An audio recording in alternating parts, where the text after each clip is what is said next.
Welcome into the Sports Buffoons podcast.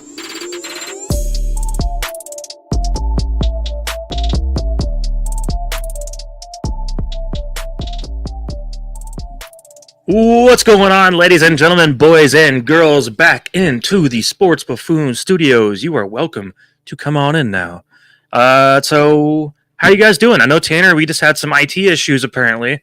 You're supposed to be the best IT guy in the world, and here we are, starting 20 minutes late today. Well, see, if we all arrive on time, then we can do Facebook. But if we don't arrive on time, we can't do Facebook. No Facebook today? No Facebook. That's unfortunate, because they need to hear what we have to say We have a lot of good topics today. The Chiefs. We have about the NFL draft, as well as the NBA playoffs. Guys are in full motion right now, so plenty to go over. Plus, we have a little Royals insight for you guys. We're going to let you guys know how we're going to fix this team in a hypothetical kind of way. Not realistically, because that's probably not going to happen. But anyway, guys, how you doing, Jason? I'm doing well.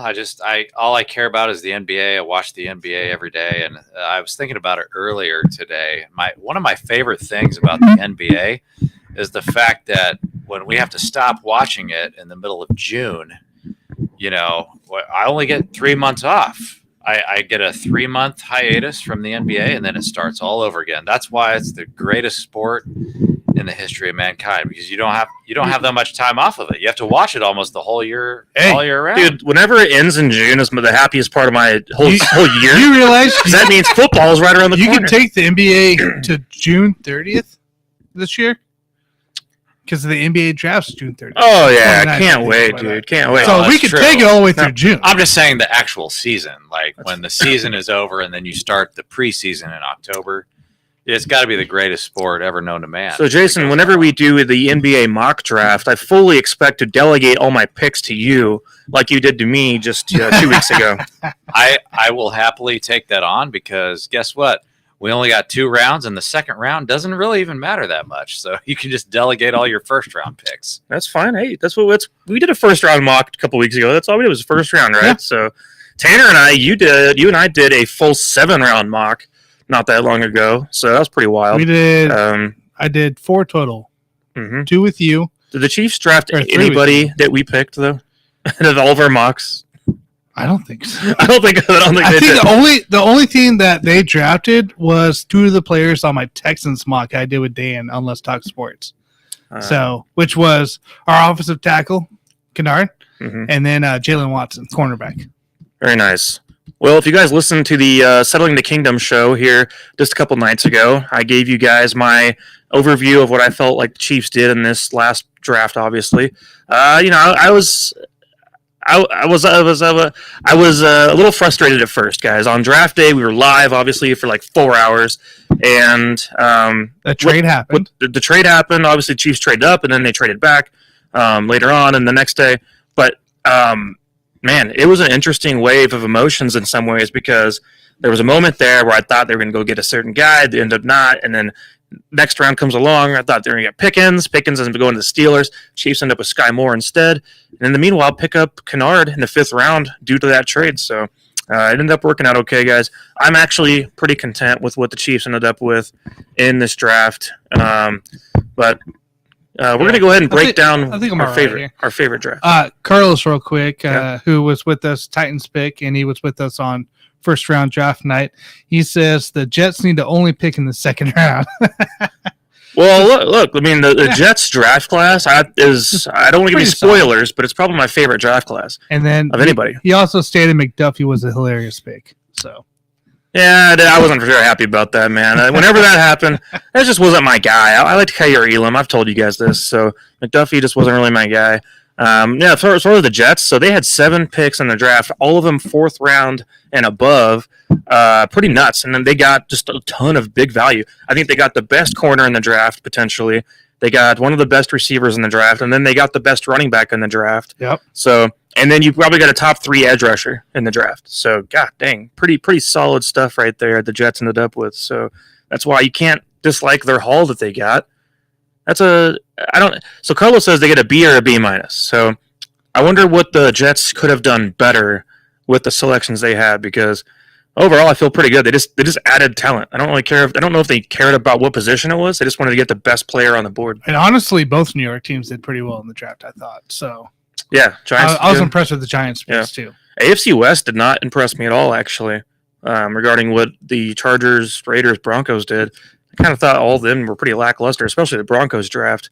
Elway still has kind of shown to me over time that he's not the best drafting manager in the league, obviously. So, eventually they're going to have to move on from him, I think. Jason, who do you got? What was your thought of the draft? Well, I'm going to have to go with the Detroit Lions here because we always kind of feel sorry for the Lions. Everyone wants to shit on them every single year, but they actually had a really good draft, probably top 5, top 3, somewhere in there. They got Aiden Hutchinson in their first round. They also a steal, first off. What a freaking steal. So they got one edge rusher, and they got a couple other edge rushers after that, but then they got Jamison Williams, wide receiver out of Alabama, also in the first round. And then they also got Malcolm Rodriguez, linebacker out of Oklahoma State. And so I would say they're kind of in that B+, A- range there. And you can consider this a second year in a row. Smoking Jeremy B on the Knee Biting podcast I was watching before you guys showed up. He was talking about it, and this is the second year in a row. The Lions have picked pretty much an A to A+ class out of the draft, so they're not quite going to be beating the Packers by any means, but they're setting themselves up pretty well. Yeah, I like what they did a lot. Jamison Williams did not seem to be happy about being selected to Detroit. I don't really know why anyone would be happy about that, but maybe that's just his face. We've seen the pictures now after the draft, and he's just very stoic looking. Well, when you follow in the footsteps of guys like Barry Sanders and Calvin Johnson, that all of a sudden, for whatever reason, they want to quit their careers early, you might be a little discouraged if you get drafted by It's a great place to waste a career, for sure. So, go put up big numbers, never go anywhere, never win a damn thing, and that's you as a Lion. So I understand why he'd be a little upset about that. Ravens draft, by the way, was really, really good. I like them quite a bit. Kyle Hamilton, get him at 14th overall is great. Big, versatile guy. I think he can play in the box a lot. Then they got center Tyler Linderbaum, who my boy, Mr. Leo Chanel, destroyed at times. He did. Back whenever the Hawkeyes would play Wisconsin. David Ojabo, round 2, pick 45. Travis Jones from UConn. See, Ojabo is one of those picks that, obviously he's not going to play right away, but he's going to be productive at some point within his tenure there as a Raven. Yeah. So they'll be okay holding out for a minute, but maybe he can come back sometime in November or December. We'll see about that. So, Travis Jones. And then they got the biggest tackle in the entire draft. This guy's a freaking monster. Yeah, 6'9", 380. It's a little scary. I don't really know how this is going to work out for this guy.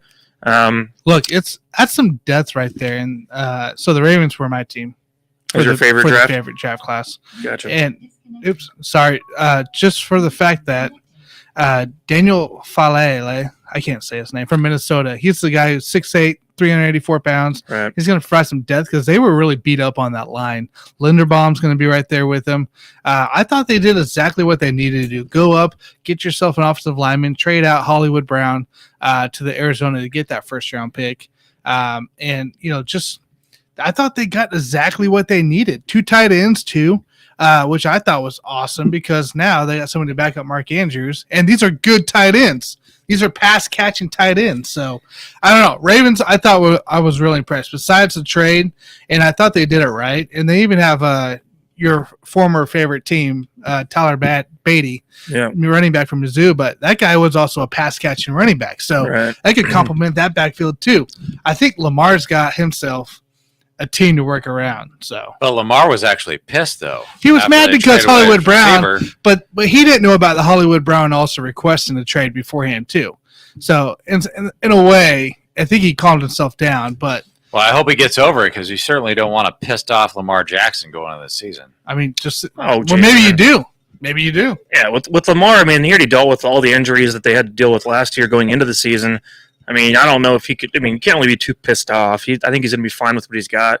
I wouldn't say that they're necessarily done adding to the roster. No, as no one should be. So, but Hollywood Brown was his boy, though. I understand they had a brotherhood going on. But I understand why Hollywood Brown wanted to leave too. So, he wanted that trade, and it went down. He ended up going to a team that, probably has a more, pass happy kind of a system, which he's going to appreciate. Plus, DeAndre Hopkins is suspended for the first 6 games. So Hollywood Brown is going to step in right away and be a starter. So he's going to be used quite a bit. Carlos here, he said he has a sneaky pick, a UCLA cornerback / safety Lake, who was rated bottom of the 25, and he went to the Rams. So, it's a lot. I don't know. The Rams, the team without first rounders, did pretty well still, I thought, too. Yeah, I mean, that's the thing. If you only have a few picks to work with, and you just got to zero in on your guys, basically, at that point.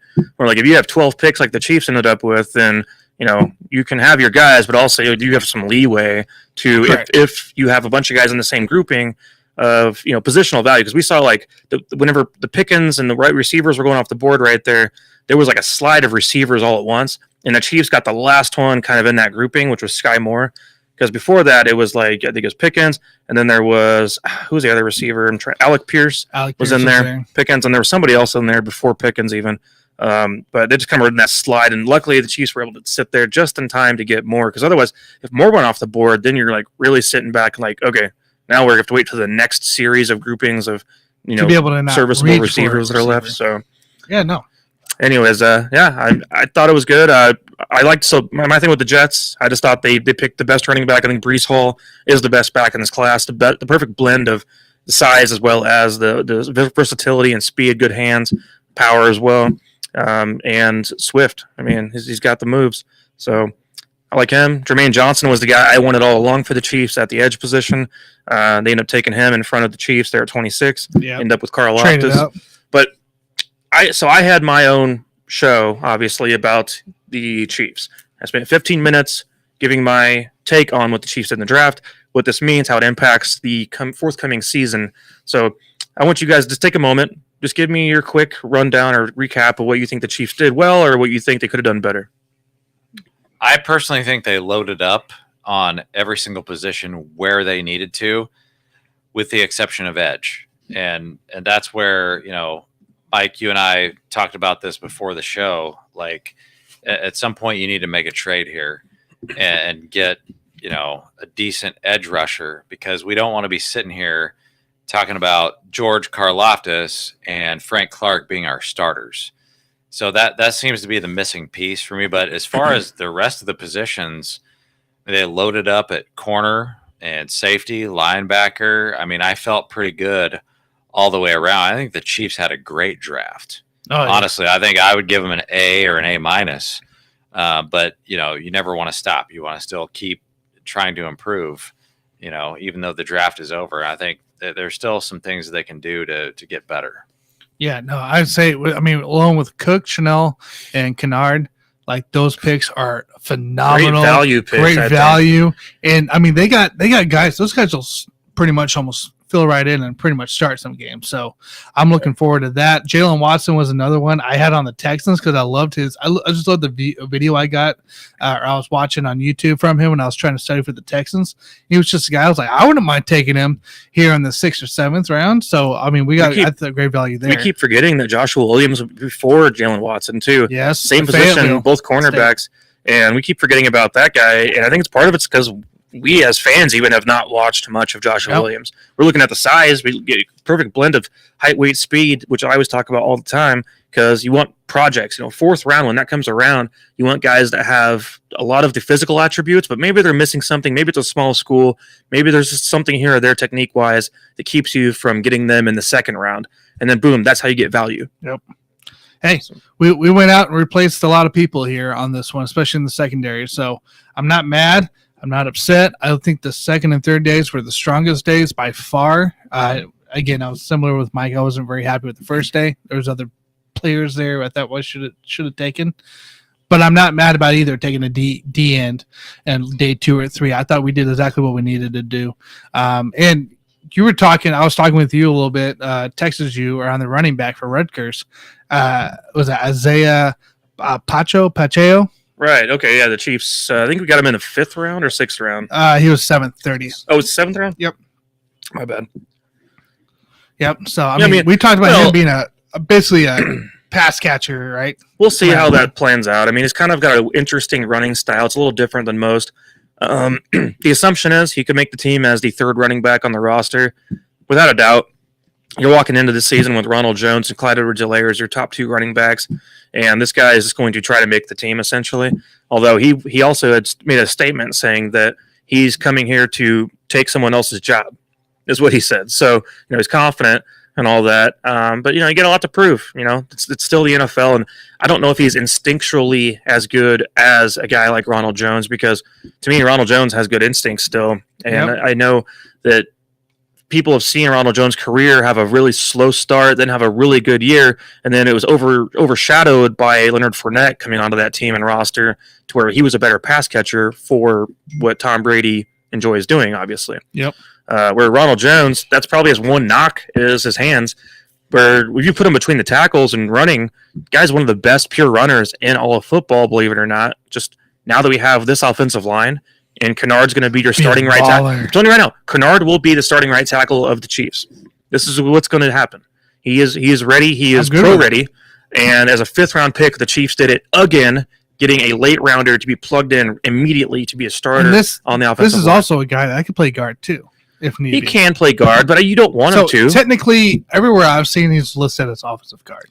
No, he's not a guard. But he's a tackle. He played right tackle the majority of his career in Kentucky. He played a little bit of guard, but he is a right tackle. Oh, yeah. That's it. This guy, we're going to have a Mauler line. And not to mention, if you're going to play him at guard, we're going to replace Tooney or, not Fulton. Sorry. Trey Smith. I don't know why I almost said Zach Fulton. I'm going back like 10 years on myself. Yeah, I was about to say, that's dated. It's going to be fun. Anyways. All right, so Tanner, what was your final Chiefs grade? I gave mine on my show. My final Chiefs grade, I'm going to go B+. Okay. I gave him a B, and that's me being pessimistic. So A+ upside, though, all across the board. Mm-hmm. You guys, I just put out a Leo Chenal highlight video. So check that out here on the Sports Buffoons page. Violence. Oh, yeah. And physicality. So check that out. It is a 3-minute, quick hit, violent highlight video. Get you pumped for Leo Chenal as a Chief. So anyways, guys, I think we shall move on to a little bit of Royals talk for just a moment. We're not going to spend a lot of time on this because, goddamn, really no one wants to talk about the Royals that much right now. We're going to get into the NBA here in about a few minutes, 10 minutes or so. But so the Royals right now sitting at 5-15 on the season. Just lost today to the Cardinals. Final score was 0-10, 0-10, however you want to look at it, I guess. Bobby Witt Jr.'s 11-game hitting streak was ended as well today. But so this is a very frustrating team right now to watch because you have Zach Greinke pitching great. You have Keller pitching great. Most of the starting guys on this roster right now doing a good job. Daniel Lynch. Now, Daniel Lynch is pitching great, but we obviously today saw Chris Bubik just totally. It's what you're going to see. Totally go down in the gutter. He has a great couple of games, and then it goes. Right. This happens. But this is not the kind of team that can deal with inconsistencies from the pitching spot. I'm not blaming the pitchers because the hitters are probably some of the least clutch I've ever seen in my life. I mean, whenever you get some guys on base, like this team, like has to get them in. Otherwise, you're just wasting your time getting guys on base because you're just got to get them in. And solo home runs aren't going to cut it. Where's the 3-run bombs? They're not happening. That's part of the problem with this team right now. So, but I had a little fun question for you guys. You guys can play along too if you'd like, if you have paid attention to the Royals for any amount of your life. But my question would be, so what ex-Royal, going all the way back to 1969, and what player would you put on this current team that could fix the situation they're currently in? Or maybe not fix it, but improve it to where this team can at least get back to 500. Who would that be? And it'd be like when they're elite at their era, during their time. Well, in their prime. Yeah. Right. So whatever player in their prime, put them on this current Royals team, who would then make this team into at least 500 or playoff contender? Anybody? Is it possible? Or is that team that bad? It's not possible. Okay. No. But no one player can do this game. Okay. Yeah.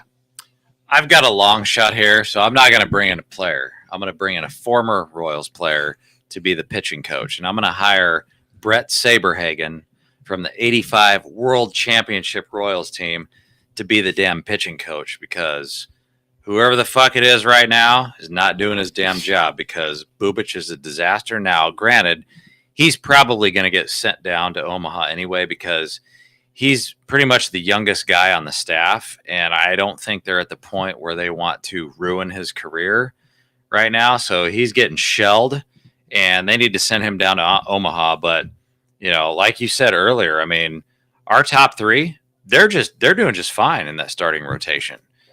And it's all about Bubic. They got to get him the hell out of there, and maybe bring up Brady Singer back into the rotation. But He should be. we need a new damn pitching coach that can maybe just change the landscape a little bit, shake things up a little bit, because it's not working out right now. And as far as the hitting is concerned, we'll talk about that later. But that's what I'd do. I'd bring in a new damn pitching coach, and I'm just throwing Brett Saberhagen out there if he's interested and he's listening to our show, as I'm sure he is. He should. Oh, yeah, he listens every day. He should strongly consider that job. So maybe Jason, maybe we can all compile our 3 players, and then maybe it's a playoff team. So you have the idea of the new pitching coach. That's fine. So my pick for this situation would be Brett Saberhagen, who won the Cy Young Award in 1985, and then once again in 1989. Probably the best Royals pitcher of all time. But like, you plug him in with currently the way Greinke's pitching, Brett's playing. My hope at this point is just to have the best starting rotation in the American League. I know it's going to be tough to beat the Yankees, but if you do that, and you have a guy who at his prime, his ERA, remember, taking it from the prime, was a 2.16 ERA in 89. Give me a 2.16 ERA as a starting pitcher. I say you're giving yourself a chance.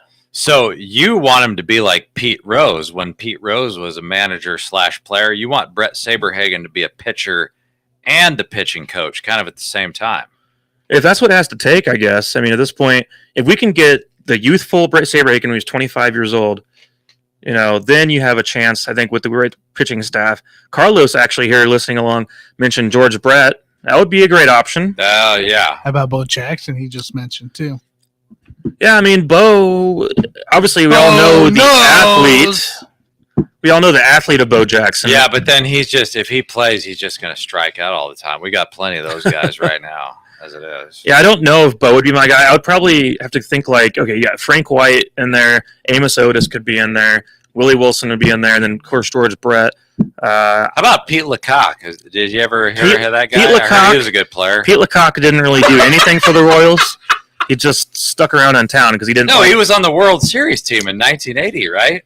Oh, he was on the 1980 That was the team. team Yeah, that Pete Rose beat the shit out of when Pete Rose was on the Phillies. Yeah, he was also a bench player, I believe. So he didn't really play a whole lot for the Royals. He didn't really amount to much. But, yeah, anyway, Tanner, go ahead. How about a guy? It's another pitcher. Obviously, we're thinking pitching right now, even though we could use some hitters. How about a guy that should be on this roster currently if there wasn't a freak accident? Yordano Ventura would have made a big difference to this pitching staff alone. If he would still be on this pitching staff. That's what I'm saying. Right now. He'd be paid. Actually, I honestly don't think he would. I think he'd be somewhere else because he would have got paid, and Royals wouldn't have paid the people. So I'm going to go Yordano though, because I think he was on the verge of something great coming into play after that World Series. Yeah, very nice pick right there. So my thing is, like, if I go with the pitching staff, we have some young hitters still, and we can still bring up Nick Prado. So I just feel like the hitters can eventually come along. Like, I think they're going to get that going at some point. I'm just more concerned about making sure the pitching stays on top of things. Yeah, I mean, you can pitch all you want, but if you can't score a run, it don't matter. I know. Maybe we need to get your brother to come be the hitting coach of the Royals. I think he's having too much fun in Milwaukee right now. All right, we're up 7-3, dude. So 7-3, that's pretty good. Hey, look. If you got 7 runs on the board, he likes to put crooked numbers up. He doesn't like zeros across the board. You mean like the Royals left? So yeah. And hey, real quick for the Royals guys before we move on, they're doing it. They're doing pieces here. They're bringing up young guys. MJ Melendez just had his debut yesterday. The guy's playing catcher today. Salvi's DHing. They're trying to bring these guys up. Luckily, this new lockout, after the lockout, they're able to bring these guys up, or else you wouldn't see an MJ until probably July after the All-Star break. So the fact that we're able to see Bobby Witt, MJ Melendez come into play, Oliver Ayers is back into play for us. Like, they're bringing up these young guys. They're trying to phase out guys we don't need, the older guys. So they're working on it. Prado is probably the next one to come up. Well, basically, once you get rid of Santana, Prado has a spot on the roster. Yeah, but you're not going to just bring him up to not play. No, I mean get rid of Santana. Really cut his ass. Well, MJ Melendez can play that spot. There's many. O'Hearn, first base. O'Hearn, MJ. No, I want Prado to be our first baseman. Yeah, well, you're going to need to get rid of a few other guys. So, Prado isn't going to just come in. No, Santana's not enough. You can't cut Santana and bring up Prado. And you're just plugging Ryan O'Hearn in that spot.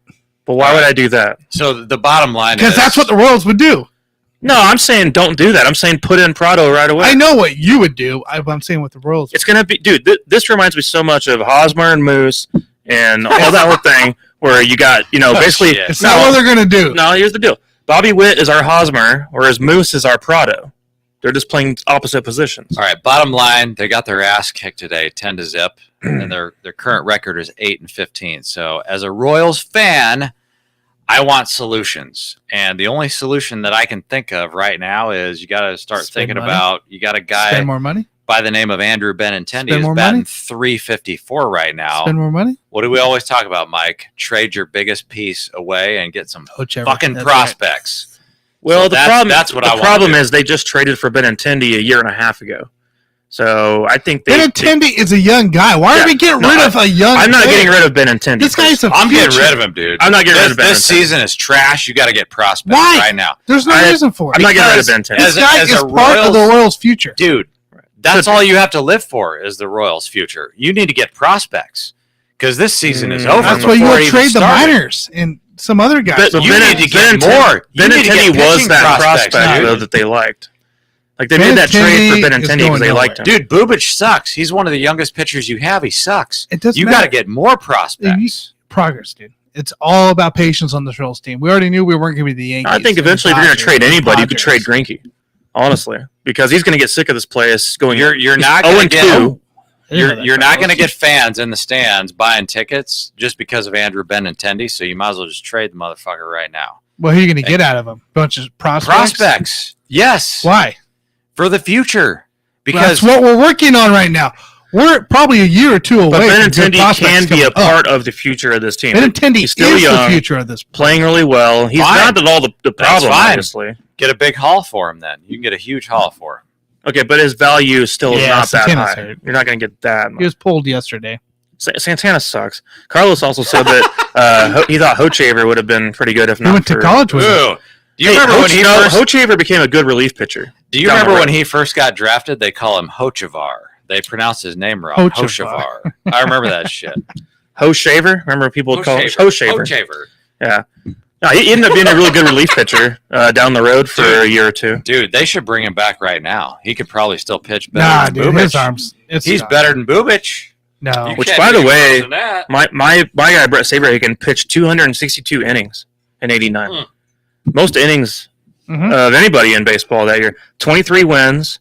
He had 12 complete games. Back in the day. When we didn't have full-out, pitch counts and restrictions and analytics destroying baseball, damn it. Whatever.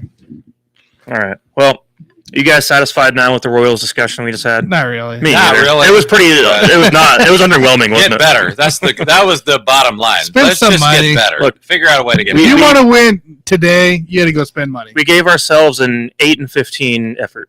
I'll put it that way on this topic because we wanted to force some Royals down your throats, but we just came out with just anger. It's just not very fun. We got the Orioles. No, I want to be like 6'10" to where the guys on the radio out here locally, they don't even want to talk about the Royals. They hate Carrington Harrison said tomorrow I'm not talking about the Royals, win or lose. He doesn't care. Yeah. They all said they lost, so they got that figured out already. But what I mean is he doesn't even want to talk. He's like, I'm not talking about the Royals. He's like, I'll talk about the Chiefs. I'll talk about whatever else. I'll talk about NBA, but I'm not talking about the Royals. I've listened to Soren Petra for the last 3 days on my way home. The guy does not talk about the Royals. He talked about Draymond Green in the work situation. I think 610 Sports, Carrington's point was we need to do like the Oakland A's are doing right now and just boycott the team because that's the only way they're going to get better. The thing is, you look at this team and they have some talent for sure, offensively and in the pitching staff. That as they mature, can be really good. There's guys there on the roster that look like they have potential to be good. They just can't put it all together. And this isn't a Reds A's situation of just trading playoff players. We don't have playoff players to trade. Right. So they just don't. They don't have it. That's a whole different situation. Anyways, I'll probably go to one more game this year. So I haven't gone. I've gone to 2 games, but I'll go to one. I'm going to go see Hosmer. Yeah, go see Hosmer, man. Yeah, to see him in spring training. That's pretty cool. All right, Jason, Tanner, let's get down to the nitty-gritty here of our topic today. I know we wanted to talk about the draft for a minute. We wanted to talk about Royals for a minute, but the real topic right now in real time, no, it's not the NHL hockey because I know the playoffs are going on. We just don't follow it as much as other people. I wish it was the NHL. I would love it for it to be the NHL. I would like to get more into that and follow along more because one day I have this theory NHL in the next 5 years overtakes MLB as the most popular sport of the two. Within 5 years. I'm going there. I'm saying it because I think the NHL's trajectory going up, or I think that I see that the MLB's. What are you eating on the show? Try my really cool Tanner, why pretzels? are you eating crackers I want you guys on the to try show? one of my pretzels. It's seasoned with. I want some of your pretzels, but I don't want that one in your hand because it has your COVID all over it. Why are you eating pretzels? Thank you, sir. Is this like a halftime break or what's going on here? Non-COVID pretzels. Thank you. If we're doing this, I'm gonna get another drink. I don't want a pretzel. I want you to try a pretzel. your ice cream. No, I don't want my ice cream. You got an Oreo ice cream bar. I want you to try my pretzel. I'm not eating that pretzel. Right. Thank you for not putting your balls all over these two pretzels. You might have done it earlier, though. All right. Cheers. Good Lord. All right. Anyways, so NBA playoffs, you guys are underway at the moment, currently going live, and the Heat are up. Speaking of Heat, you guys saw the thumbnail. Speaking of Heat, you guys saw the thumbnail. You said the NBA playoffs are heating up right now. So, with that said, 76ers right now about to go down 0-2 to the Miami Heat. Now tonight we also have the Suns and Mavericks, but so I'm sure you guys have some input on what went down though within some suspension potentially looming here for Mr. Brooks. Hey Mike, the reason I was pulled these out for the Heat segment because these are pretty much layered with jalapenos and stuff. Oh. So. Well, is that why he's getting a drink right now? I'm glad I missed out on this. Yeah, it actually almost burned my dick off after I took a bite of it. Yeah, don't touch your dick after you touch those pretzels. It's going to be a problem. So, very nice, Tanner. Very nice. I'm glad I did not partake in your hot pretzels. But, the Heat probably would have liked that, I guess. So, I probably have his COVID, too. He probably just passed me more than his Heat. Well, anyways, guys, we have a couple of pretty close-knit series going on at the moment. Obviously, the Warriors took a loss to the Grizzlies yesterday, and the Milwaukee Bucks took a big L to the Celtics. Tied it up. Now, both of those are 1-1, and the other two series going on, I think we're Heat 2-0. Suns, I say they go 2-0. But let's talk a little bit, Jason. You wanted to talk about something that happened within one of these games that's kind of controversial, and I want to let you have the floor here. Yeah, well, we can talk about that. Overall, I just want to talk about players missing games and NBA injuries because there's a lot of injured players. There's guys that may or may not be suspended. But we are going to start out with that last game between Memphis and Golden State because that was a wild game, guys. And, I feel sorry. Actually, as bad as the referees were in game one, I felt sorry for the Game 2 referees because they're having a difficult time getting control of this series because everybody's getting wild. Draymond is getting wild. Dillon Brooks is getting suspended for throwing a haymaker on a guy that was not even a basketball play. And then, oh, by the way, he broke his elbow. And Gary Payton II is out for the season. So it's getting wild in that series. For starters, I just want to know if you guys thought that was a basketball play and how many games would you suspend Dillon Brooks for? Because, while it's a wild series and guys are getting bloody noses, I mean, Draymond Green came out with a bloody nose and then right? I thought it was the eye. Or was it the nose bleeding too? Well, his nose was bleeding and then he flipped off the crowd. Yep. He did a double Kyrie Irving while he was walking off the court. I just want to know what do you think Dillon Brooks should get as far as a suspension? Because while we talk about injuries and guys missing games, as far as I know, the suspension has not been handed down yet. A lot of people are talking about 1 game, 2 games for Dillon Brooks. You guys think that was a basketball move, or do you think that was just a cheap shot, like Steve Kerr said? It was a cheap shot, but I don't think it was very as intentional as it made it look here. I don't think he should be get suspended unless you want to look soft in the NBA like they have been. I don't think you should suspend the guy. You're in playoff basketball. You got a close game the entire time. Emotions are going to go, and you're just trying to make the hard foul. Well, let me ask a question. I don't think it's going to be that for way. you guys both. So let's pretend like the man who was obviously swatted to the floor like a bug. Let's pretend like his arm is not fractured. Does this change anything about a potential suspension, or does it matter? Kicked out. I don't think. Or is it more of the intent, and what happened after the intent ends up just kind of being the random luck of the draw on that? Because I think it doesn't matter. It shouldn't matter. But I think the NBA will look at it and say he fractured his arm because you did that.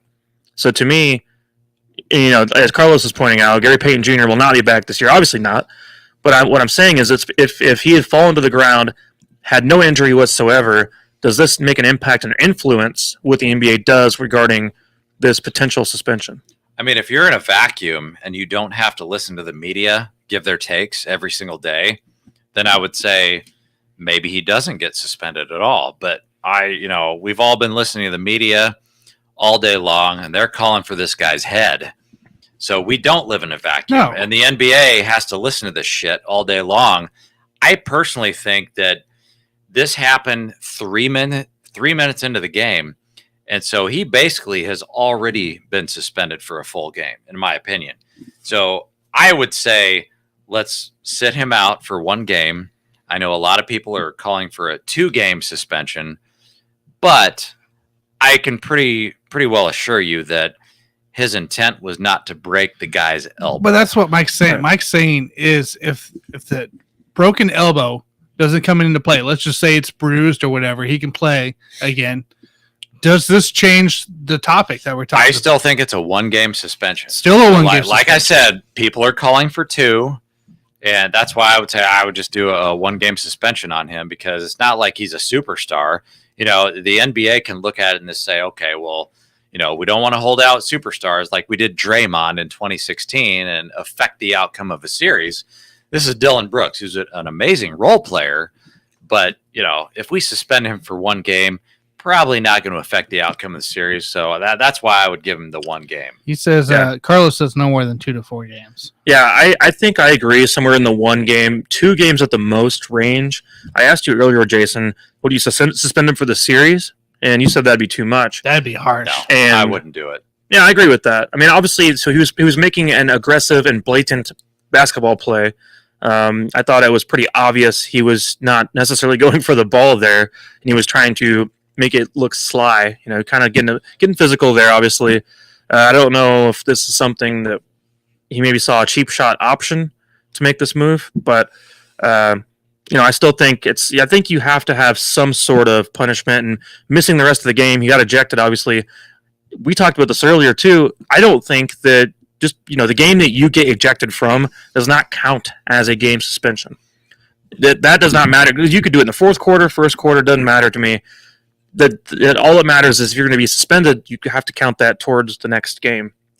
You can't be suspended for 50 minutes of a game and count that as, that's your full game. That doesn't work that way. If suspension is going to take place, it's going to be 1 game. I don't think you should suspend him. I really don't. And why is that? I mean, so no suspend him. So at what point do you draw the line to where this should have been a suspension? What could have happened differently to make it to where it is suspension worthy? If there was more altercation within it, so like if this caused more of a riot and stuff, I don't think it really caused that much of a riot. The players were standing around. You saw Brooks actually realize what he did. Trying to help him. So, Tanner, there is the. I don't think it's worth it. There is the possibility that this was premeditated. Now, I'm not saying you can prove that, but how is that? The entire world was pissed off at Draymond Green after Game 1. Okay, so it is a possibility that these guys came in and say, okay, we need to get physical and send a message. And I think that's what. Are you Dillon saying Brooks, it's like Major League Baseball where they throw out a Absolutely. guy, then you come react? Absolutely. I have no doubt that coach was sitting in that locker room and said, I want you guys to send a message. Now, he didn't specifically say, I want you to take this guy's head off and injure him. Doing that. But he said, I want you to send these guys a message that you're not our big brother. No, they would have done that to deserve be Draymond here. himself like they did. They would have done that to Gary Payton Jr. No, I'm just saying, like, you have to take it at face value. And what I mean by that is like the guy never left the ground. He never attempted to jump and make a play on the ball. If you're not going for the ball and you just keep your foot on the ground, Gary Payton was already in the sky. There's tons of hard fouls like that every He single was game, already in the sky, all dude. season long. But if you wind up, right? So we all agree that they had the wind up, and then he followed through on the head, did not make a play on the ball, and injured the guy. Like, honestly, like, you have to take into account that the elbow was fucking shattered. You have to take that into account. But also, he never made a play on the ball. Okay, that's not a basketball play. And as Steve Kerr alluded to in that post game press conference, there's a code that all of the players live by, and Dillon Brooks broke the code, which is like that was a dirty play. And you know, that my biggest takeaway from this is the fact that the Golden State Warriors are the best example in sports as far as playing for the team, playing for each other.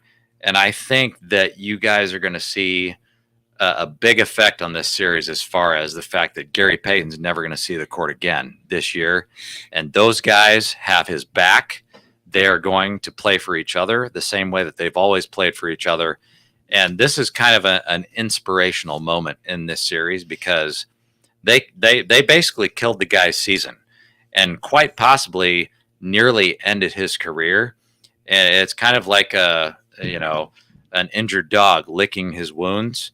You know, I want no part of Golden State for the rest of the playoffs. And I thought they were the championship favorite before all of this mess started. But now that they have a wounded guy over there on the sidelines that can't play, these guys are going to come out angry. You know, it's not like we've never seen an angry Draymond Green, but the whole team is going to be playing angry right now. They're going to be playing for that injured dog. And I think you're going to see, like I said before, this could be a potential gentleman's sweep. I do see the Golden State Warriors winning this in 5. My original prediction was in 6, but these guys are going to play for blood. And I think when we get back to, you know, playing on their home court there in San Francisco, I don't see Golden State losing either one of those 2 home games. Yeah, so Carlos over here says these guys have history. Brooks doesn't want to be a poster bait. He went for a hard foul to set the tone and let Golden State know there are no easy dunks. I want to say something to the point of what Jason was saying, though, about as far as the breaking the unwritten code or whatever, breaking the inside code of this whole game. We've seen this in the NFL before where when a player ends up making some dirty plays here and there and is well known for that, at some point your time's coming. And I think Vontaze Burfict might be a good example of that. A guy who is a obvious dirty player, always was. I hated him as a player, even going back to his old days at Arizona State. I thought he was just a dirty ass. Never liked him there. Never liked him with the Bengals either. Can't stand Vontaze Burfict. He's not meant to be playing pro sports. And when time came to time, players picked up on this, the way he played the game in his dirty fashion, headhunting type of fashion. And we had moments where our own now, Juju Smith-Schuster, laid him out at one point, coming across the field, and was proud of it. Stood over him, flexed even. And I think that was kind of a rage of emotion coming out, kind of like on behalf of all other offensive players that he's also taken out the knees of or the heads of over time. And I think my point of saying that is this a situation you could see the Warriors remembering what happened there with Brooks and making him now, you've got the target on your back for something also kind of aggressive to happen. They will remember it. And I'm glad you brought up Vontaze Burfict because, God forbid that guy would have ever been on the New Orleans Saints during Bountygate. Oh gosh. I mean, that would have been something that we wouldn't have believed, but to compare him to a guy like Dillon Brooks has no history of dirty play or anything else. He's a younger player in the league. There's no history there. So you can't look at him as a guy like Draymond Green where, oh yeah, we're going to kill this guy because he has a history. Dillon Brooks has no history. That was his first dirty play of his whole life. And he wasn't like that in Basically. college either. So Yeah, and so, but with him, I think that I look at Steve Kerr's response and the fact that he's not just calling out the Grizzlies, he's calling out the entire league and saying this was a dirty play. And when you have championship pedigree like a guy like Steve Kerr, not just as a coach, but as a player, keep in mind this guy has 8 fucking rings, guys. He's got 8 fucking rings, 3 as a coach, 5 as a player. He can basically say whatever he wants, and it is gospel. And I totally trust the guy when he says, yeah, Dillon Brooks, that was not like he wasn't trying to injure somebody. No. But it was a dirty play. And I think that the league is going to listen to that, and I think the opposition is going to listen to that. And I think Steve Kerr's word, like I said, is gospel. And, those players, not just Draymond Green, they're going to fight. They're going to fight for Gary Payton II because his season is over. And here's the thing. They don't have to fight like Dillon Brooks was fighting. They don't have to play dirty. Now, Draymond Green's going to play dirty, but the rest of the guys are going to use their skills. And, we've always known that there is so much more skill on the Warriors than there is on the Grizzlies. The Grizzlies have Ja Morant, could potentially be the best player in the series right now. But after that, it's all about the Warriors. They have the most skill by far, on the basketball court. And I do believe that they're going to make the Grizzlies pay. That's why I see the potential for a gentleman's sweep. Well, Carlos is saying here, Burfict situation in Brooks is totally different because Burfict was well known for doing this. That was his thing, right? I mean, it was obviously well known as a dirty player, and Ndamukong Suh also has been well known in the past as being a dirty player as well. Where Brooks, as what we're talking about currently, is kind of a one-off, right? It's just happened. It's just a random moment of him playing aggressive, but also potentially taking a cheap shot when he had the opportunity. That's the way I see it. I give him one game. And again, with no history of that kind of behavior, a lot of people are saying that the league is going to take a look at that and say, well, he has no history as a younger player. We can't punish him in the same way that we would punish a Draymond Green because they're saying, okay, he's kind of naive. He doesn't have the knowledge of the way that the NBA works. And so should they not punish him in the same way that they would punish a guy like Draymond Green? You just don't punish the guy that doesn't have history like that. That's not fair. You still have to punish him. Fine him. It's got to be fair across the board. Hit his wallet. Gotcha. He doesn't have a bunch of texts. By the way, can the Warriors stop Ja Morant for once? Are they going to stop Ja Morant? I mean, look, I want to say the guy has what? The Grizzlies are a Sunday, really good team. 47 guys. Yesterday. Yeah, and Grizzlies are not a pushover. Carlos over here said they're no chump team. This team was beating teams left and right without Ja Morant. Now that they have Ja Morant in the playoffs here, this guy is unreal. They don't have to stop him. Just look at the rest of that box score. And I told you, Tanner, I believe on our Monday podcast, I said Jaren Jackson Jr. is not going to do what he did in Game 1. Guess what? He was 3 for 14 for 12 points. 7 points. And after that, you had Clark with 10 points. And really nobody on the team did anything. So they just stand around. They watch Ja Morant score 47 points. Now, keep in mind, this is on their home court. When you go on the road, that's traditionally when the role players don't do shit. Well, this was a home game, and the role players didn't do shit. No, but their bench came out. This is a huge problem. If you're just going to stand around and watch Ja Morant score 40 or 50 points, the Golden State Warriors don't care. They're just going to go ahead and let him do that because they know when these role players go on the road, they're not going to really do shit. I mean, Jaren Jackson Jr., what's his ceiling when he goes to play on the road? Is he going to get you 20 points?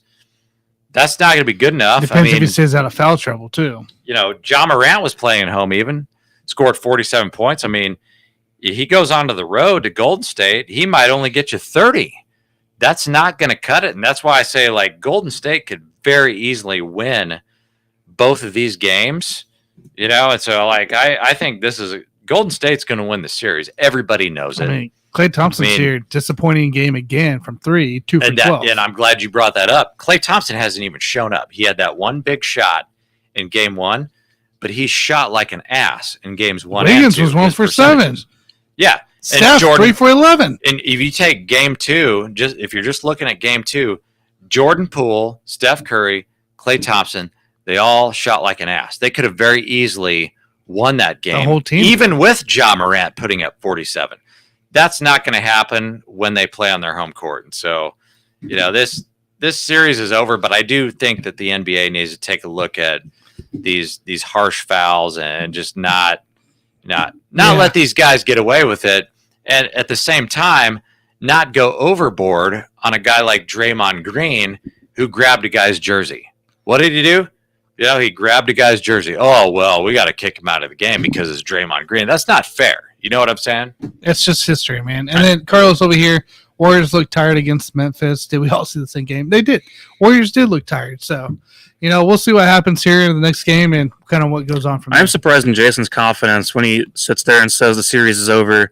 And Memphis is a very physical team. Very physical so what I mean by that is I would never count them out of this. I know you like the Warriors just like you like the Nets. It won't without Brooks there to help. And we all look at the offensive talent that those two teams I just mentioned has.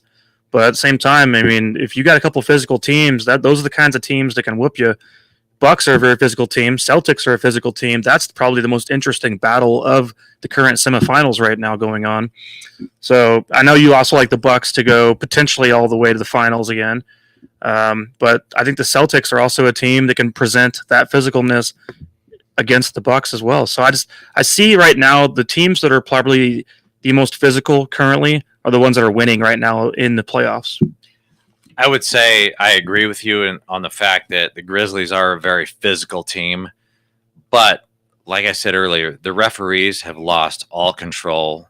The NBA has lost all control of this series.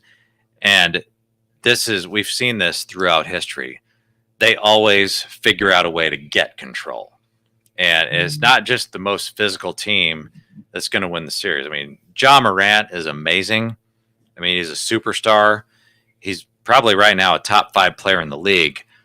But as far as the teams are concerned, I mean, it's all about Golden State right now. I still think that the officials, the NBA, the referees, they owe Golden State a game because of that piss poor showing that they gave Golden State in game 1. That's just what professional sports are about, dude. You don't owe games to people.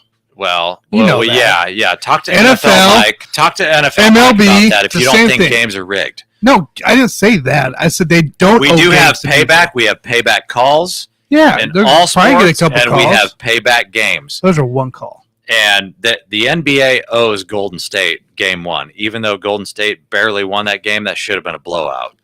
All right, we got 5 minutes here. Do we want to talk about the Celtics Bucks next? Celtics Bucks real quick because we're not going to get in the Suns today. We'll save that for we'll see what the series is looking like a week from now. Yeah. So Celtics Bucks. This is Jason's chance to either make a change of opinion because this is what I talked about Monday night. Think the Celtics still have a this is what I talked about on Monday night. At any moment, Tatum and Brown can put up 30 points. It was a 29 for Tatum, 30 points for Brown, and these guys dominated the entire time. This is going to be a back and forth game. This is probably going to be a 6 or 7 game series. And I'm going 7 games. It just depends if Tatum and Brown, if they both show up like they did yesterday, it's going to be like this all the time. You guys are in for a big surprise. And I know, Tanner, you wanted to talk about injuries, and we should be talking about injuries overall because, the Bucks, they don't have Chris Middleton. And my opinion is that for this series, they don't need him at all.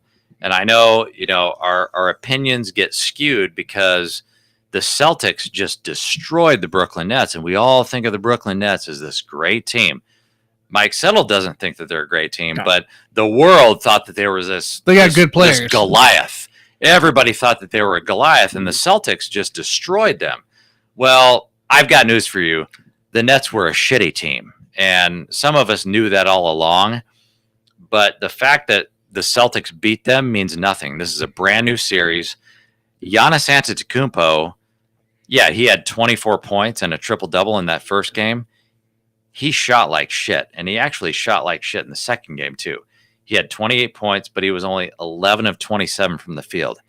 At some point, Giannis is going to have a better field goal percentage. And when that happens, a la these next two games, the Celtics are going to be in a world of hurt because they're going up against the best player on the planet. And I understand, and people look at, Chris Middleton. Yeah, Chris Middleton's an all-star. He's an amazing player. And when you get to the NBA Finals, like, that's a big deal. You need a guy like that if you're going to go up against the Phoenix Suns or the Golden State Warriors. That's a huge deal. Not so sure you need him against the Boston Celtics because, honestly, I look at star power. I take Jason Tatum and Jaylen Brown. Basically, Giannis cancels those two guys out by himself. That's how much of a superstar he is. You know why? Because everybody knows he is the best player on the planet. It's not Kevin Durant anymore. It's not LeBron James. Never was. It's Giannis, okay? So if you're going up against the best player on the planet, you're going to have some problems, especially if you didn't even hold home court, right? Celtics, I'm telling you right now, they had to hold home court in this series, and they didn't do it. Now it's 1-1, and Drew Holiday was very consistent in those first two games. He didn't have an amazing shooting percentage. I thought he was 1 for 6 from 3 after he blew up the first. But game. He put up some points. Like, he showed up on offense. And so if Drew Holiday is going to do that shit on the road, what in the hell do you think he's going to do when they get back home? So they have a full roster. Okay, I'm not worried about Chris Middleton because the Celtics, I mean, Marcus Smart is injured right now. He's going to play, we would presume. He's got like a contusion. Hey, that is your defensive player of the year, by the way, Marcus Smart. So. Yeah. Yep. So that could be. You put him into play, that's going to stop. I'll take care of Drew Holiday. We don't know if he's 100%, but like I personally just don't think it matters because you're talking about a team like the Bucks. They've got championship pedigree. We all know that if you win one championship, what do we always say? Nobody gives a shit. You've got to prove it, right? You got to be a dynasty. So how like these guys have championship pedigree. They're trying to go back to back. None of us believe that they're going to beat Phoenix or Golden State, but they sure as fuck could beat the Celtics, right? Like this is not a serious. What was the Middleton situation still? What was the latest update? It's a sprain. He's a sprained MCL. So we're still out for a few more games? He's not going to play in this series. Like that's guaranteed. It's over, dude. But he's more than likely, if they make it to the finals, which is that's not too tall of a task when you're talking about the Eastern Conference. If they make it to the finals and they got Chris Middleton, they're good to go. So basically, I disagree with Tanner about the Suns, and I disagree with you about the rest of the other three series going on. Because I like the Celtics here, and at this point, I think I like the Grizzlies. And then, of course, I guess we all agree on the Heat at this point, with them going up 2-0. Yeah, and then, of course, I have the Suns winning their series. But I'm just saying, like Tatum, Brown, Al Horford over here out rebounding the whole squad of Milwaukee. Then he had 4 steals, and he was passing the ball. Al Horford is 60 years old. Do you really think he can guard Giannis? He's playing 37 minutes. You think he can guard Giannis Antetokounmpo? I think you give him problems. Do you think Giannis is going to shoot like shit the same way that he did in games 1 and 2? He better Probably show up. Not. You better show up. Let me tell you what. It's not that difficult to show up on your home court, dude. If the Celtics win this next game, it's going to be a problem for them. This is not. Oh. I do have Milwaukee in 6, okay? Milwaukee's going to win in 6 on their home court the same way that Golden State will win in 6 on their home court. But they'll be interesting series, okay? Don't get me wrong. It's not going to be a walkthrough like fucking Phoenix versus the Mavs. That's a fucking joke of a series. But it'll be interesting. But the Golden State Warriors and the Bucks will close those series out in 6 games. So Carlos over here says Giannis is looking to take over every game, but he is not playing the Suns. Tatum and Brown and the younger and faster team in Boston. So, I mean, speed's going to be a huge factor for that Milwaukee team too, especially without Chris Middleton there helping them out. We got to wait till Saturday for Game 3, by the way. So a few extra days in between this one, apparently. So Yep. It's going to be fun to watch this one play out. This is probably going to be the best series of the current semifinals at the moment. I was saying this second round is phenomenal to have. Yeah, and I think that the Grizzlies and Warriors series is awesome too. I just think the Heat 76ers series, that's a wash. A wash. I just think the Heat easily control that. They go on, finish it off, and then the Suns and Mavericks, that's already done for. So Mike, you were not on with us on Monday, but I did state that the wildest series that we would watch in this round would be Sixers and Heat. And I want to get your take on this real quick because although the Heat won this game 119-103, Tyrese Maxey had 34 points. James Harden had 20. Tobias Harris had 21. I just want to know you guys' thoughts on what would happen if they throw Joel Embiid into the mix in Game 4 and it's a 2-1 series. Do you think the Heat would still have a chance of winning, or do you think the Sixers would come back on the shoulders of the MVP? Because I do think that Joel Embiid is basically like top 2 MVP candidate this year. Jokic will win it. But and I don't know. Joel Embiid, if he comes back, that's the thing is the guy can lead his team. He's done it for all year long. But is he going to have that same help? Is Maxey going to be able to score, put up 15, 20 points? I'm just saying, like, when you guys wake up in the morning, the narrative is going to be, oh, my gosh, look at Miami. They're up 2-0. Oh, durr. Meanwhile, Tyrese Maxey, 34, Harden, 20, Tobias Harris, 21. If you throw Joel Embiid into that box score and he puts up 40, who in the fuck do you think is going to win that series? Well, yeah, if Maxey's scoring 34 and you're taking the whole box score, Maxey ain't going to do that. No, I'm just saying, like, if Joel Embiid can come back, like, this is a legit series. And I don't think you can write off the 76ers. I only hope. But it depends when he comes back. Go ahead, Mike. Tell him how old James Harden is and how fat he is and how shitty of a player he is. No, I'm not worried about James Harden at all. James Harden's scoring about what I thought he would. To go to his point about the Heat thing, I just feel like I like the Heat team. I like Tyler Hero's playing great. Bam Adebayo's playing great. You got Victor Oladipo. Sixth man of the year. Had Tyler 19 Hero. Points today. And then Jimmy Butler, which is Tanner's big guy, Jimmy B. playing great. I like them as a team better than the 76ers because I think, Jason, you have an infatuation with teams who have superstars all kind of clustered in together, or maybe I should say ex-superstars or former guys who are a little bit washed up. And that's part of why you like the Nets so much and sometimes the Warriors and sometimes the 76ers now. Meanwhile, these other teams who are, I know Jimmy Butler's older, but these other teams are a little bit younger, quicker, faster, truly are the teams who are coming away in the NBA the last couple of years. More energy. You got last year the Suns and the Bucks made it. That was a great series in the finals. Couple younger teams, especially the Suns. And the same thing's happening this year once again with these younger teams. I think those old guys are just kind of getting slowly faded out while these young guys that are driven are coming in. And who cares about the super team? Screw all that. Go in there and win. You have something to fight for. Here's the thing. I don't have an infatuation with stars. Now, let me be clear. James Harden is a star. He used to be a superstar. Now he's just a star. That's all he brings to the table. What I do have an infatuation with is Joel Embiid because he is a monster. And if he comes back healthy, like this series is going to turn upside down. And we don't know if he's going to be able to play, but I would guess based on Joel Embiid's mentality that he is dying to play in this series and he is ready to kill these guys. And he will flip this series upside down. I'm telling you right now. I hope that he plays because otherwise, if he doesn't, the NBA fans and the whole NBA community is going to be robbed of a guy having an NBA MVP season and not being able to play because of that orbital fracture. All right. Tanner, any final thoughts? Yeah, actually, you made me think of it. Okay. Since it is, may the fourth be with you.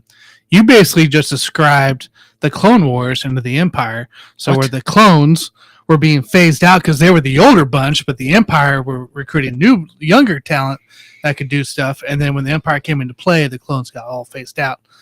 Same with Dooku and Vader and all that. So may the 4th be with you. Star Wars. There you go. You guys got your Star Wars. I got the Star Wars in. I'm sure AC liked that one, or someone out there did for that matter. Somebody understood it. Don't worry. I heard that Star Wars was amazing back in the day, and then it sucked for the next 3, and then the 3 after that were just fucking amazing again.